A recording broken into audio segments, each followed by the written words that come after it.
Everyone, welcome back to my channel and welcome to this video.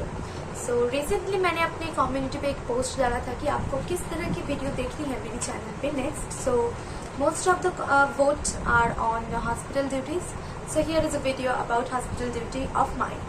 And if I share my experience about every ward, so this video is gonna take too long. So I'm making it really short and I'll explain what we need to do in hospitals. Hospital duty में जो होते हैं हम लोग के एक roster बनाई जाती है कि कौन कौन से स्टूडेंट किस किस वार्ड में जाएंगे। For example if students are 60 तो उनको 4 ग्रुप में डिवाइड कर दिया जाएगा और उस 4 ग्रुप को 4 अलग अलग वार्ड पे भेजा जाएगा और ये रोटेट होता रहेगा अपने एक हिसाब से, ताकि हर एक स्टूडेंट का जो ग्रुप है वो हर एक वार्ड को कंप्लीट कर सके। तो वार्ड में जाके हमारा जो पहला काम होता है वो होता है हम लोग पेशेंट्स को मतलब मॉर्निंग से अगर शिफ्ट स्टार्ट होती है, बेसिकली हमारी मॉर्निंग ड्यूटी होती है, तो मॉर्निंग में हम लोग जाते हैं, जाके पहले अपना जो चीज़ें हैं वो सेटल कर लेते हैं और उसके बाद हम लोग करते हैं सेंसस, यानी कि पेशेंट को काउंट करना होता है कि कितने पेशेंट अभी हैं हमारे वार्ड में।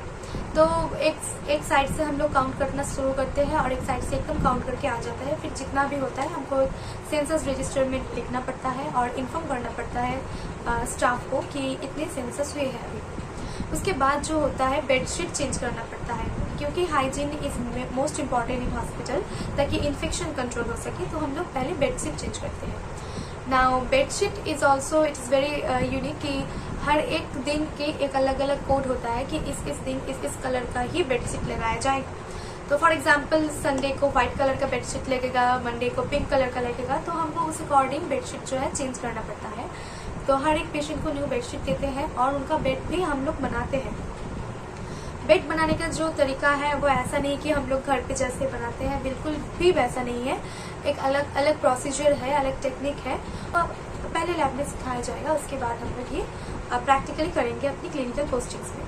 फिर बेड मेकिंग करने के बाद अगर ये टाइम है मेडिसिन का, तो फिर पहले मेडिसिन दिया जाएगा ना। फर्स्ट सेमेस्टर में मेडिसिन हम लोग अप्लाई नहीं करते हैं क्योंकि हमारे नॉलेज नहीं होती है मेडिसिन के बारे में, राइट। सो फर्स्ट सेमेस्टर में हम सिर्फ ऑब्जर्व करते हैं कि कैसे कैसे मेडिसिन दिए जाते हैं, कौन कौन से मीडिया के थ्रू दिया जाता है, कोई मसल्स में इंजेक्ट करके दे रहा है तो कोई वेन्स में इंजेक्ट करके कुछ जा रहा है, कुछ हमारे फ्लूइड्स के साथ जाते हैं। तो हम लोग पहले ऑब्जर्व करते हैं कि किस तरह से मेडिसिन जाते हैं। उसके बाद जब मेडिसिन हो गया, पेशेंट्स का ब्रेकफास्ट हो गया, then it is time for taking history.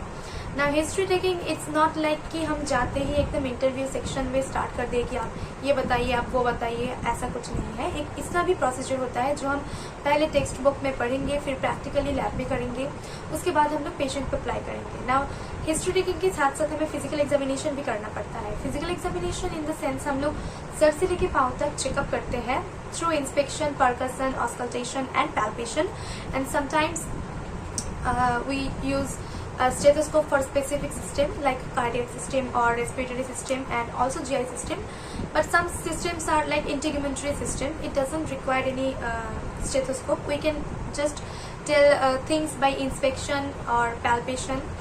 So हम लोग सिस्टमेटिकली और हेड टू टो दोनों काइंड ऑफ सीखेंगे कैसे लेते हैं फिजिकल एग्जामिनेशन।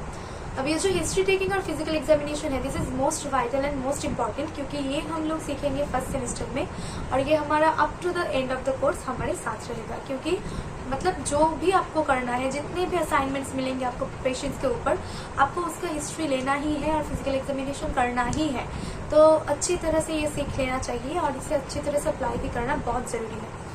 उसके बाद आते हैं, ये फर्स्ट सेमेस्टर में इतना ही होता है। उसके बाद जो प्रोसीजर करना होता है हमें, उसमें बस वाइटल्स लेना होता है कि टेम्परेचर, पल्स और रेस्पिरेशन लेना है, ब्लड प्रेशर लेना सिखाया जाएगा।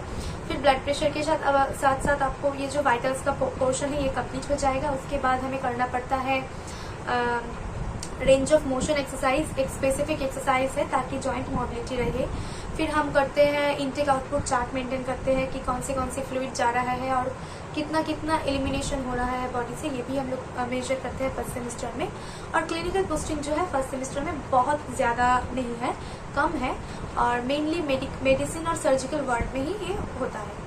सेकेंड सेमेस्टर में भी कुछ ज़्यादा डिफरेंस नहीं है, बस जो ड्यूरेशन है वो थोड़ा एक्सटेंड होता है। और सेकेंड सेमेस्टर में हम लोग मेडिसिन के बारे में थोड़ी बहुत जानते हैं, मेडिसिन अप्लाई करना सीखते हैं।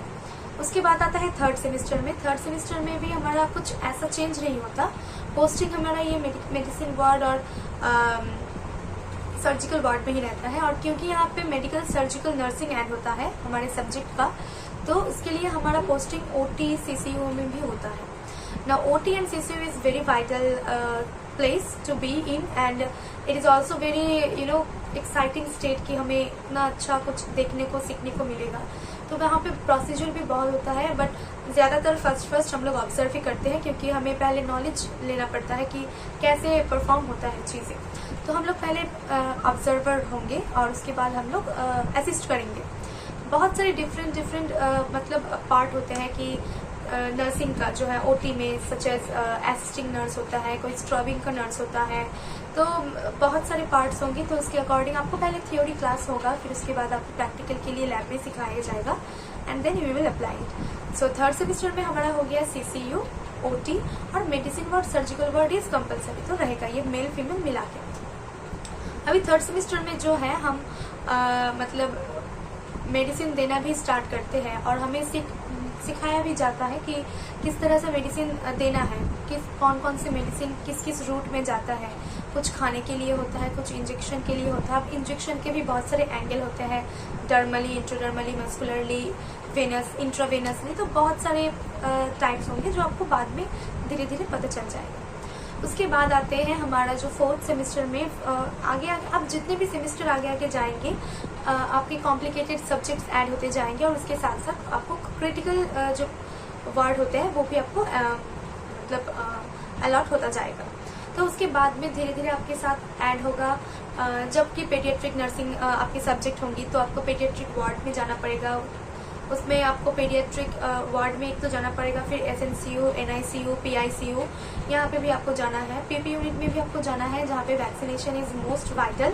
और यहाँ पे जब ऑब्स गाइनी की सब्जेक्ट आपको लगेगी तब आपको एंटीनेटल पे पोस्टिंग होगा, पोस्ट नेटल पे पोस्टिंग होगा और लेबर रूम में भी पोस्टिंग होगा, जहाँ पे नॉर्मल डिलीवरी आपको देखने को और सीखने को मिलेगी।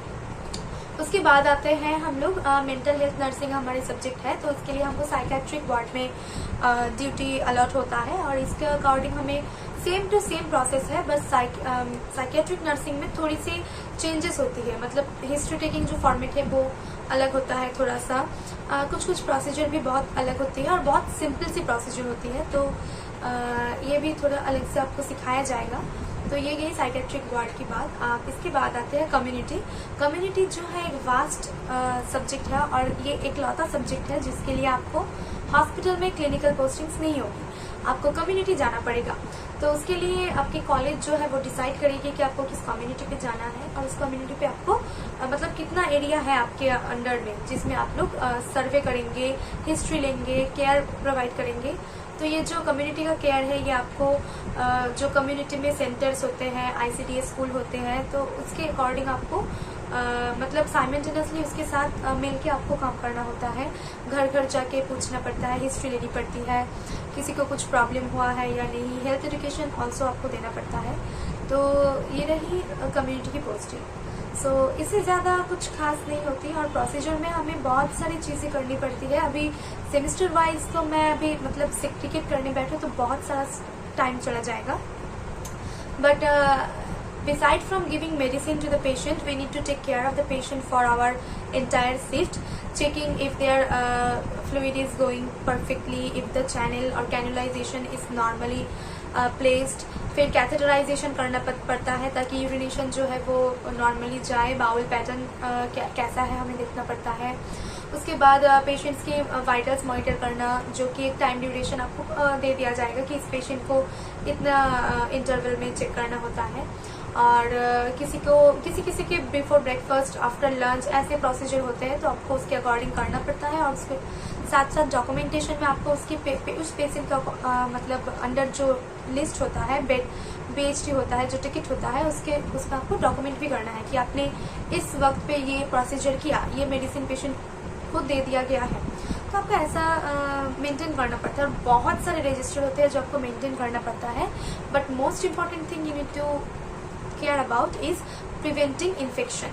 Now preventing infection from mujhse to patient, also patient to me, like मैं अगर किसी डिजीज़ से सफ़र कर रही हूँ तो मेरा प्रिकॉशन लेना भी बहुत ज़रूरी है, ताकि मुझसे कोई डिजीज़ पेशेंट तक ना जाए और पेशेंट से कोई डिजीज़ मुझ तक ना आए, इसलिए भी प्रिकॉशंस बहुत ज़रूरी है। वाइल हैंडलिंग नीडल, ऐसा बहुत सारे केसेस है, इनफैक्ट मेरे साथ भी हुआ था कि फर्स्ट जब नीडल हैंडल करते हैं तो नीडल अपने मतलब हमारे खुद को ही चुभ जाती है, तो उस नीडल से हमें बहुत सारी डिजीजेस हो सकती है, इसलिए केयरफुल रहना भी बहुत ज़रूरी है। तो हॉस्पिटल्स में जब वर्क करते हैं तो don't take it very lightly, क्योंकि हॉस्पिटल है और किसी की जान की सवाल है, किसी की लाइफ डिपेंड करेगी आपके ऊपर, और आपसे वो होप गेन करती है कि हाँ, there is someone who is there for me to take care. So don't take hospital duties very lightly, even though it's your first semester, or if you are very good at it, just make sure कि you are always there for the patient, and make sure कि जितना भी तुम कर रहे हो वो बहुत मतलब सही से कर रहे हो और बहुत प्रिकॉशंस के साथ कर रहे हो, ताकि इन्फेक्शन भी प्रिवेंट हो और पेशेंट्स भी बेनिफिट हो। So this was all about my hospital duties, and yes, if there is any questions and any doubts, please comment me down below, and also make sure to tell me about another type of video if there is any interest of yours to know about. I'll try to cover it up.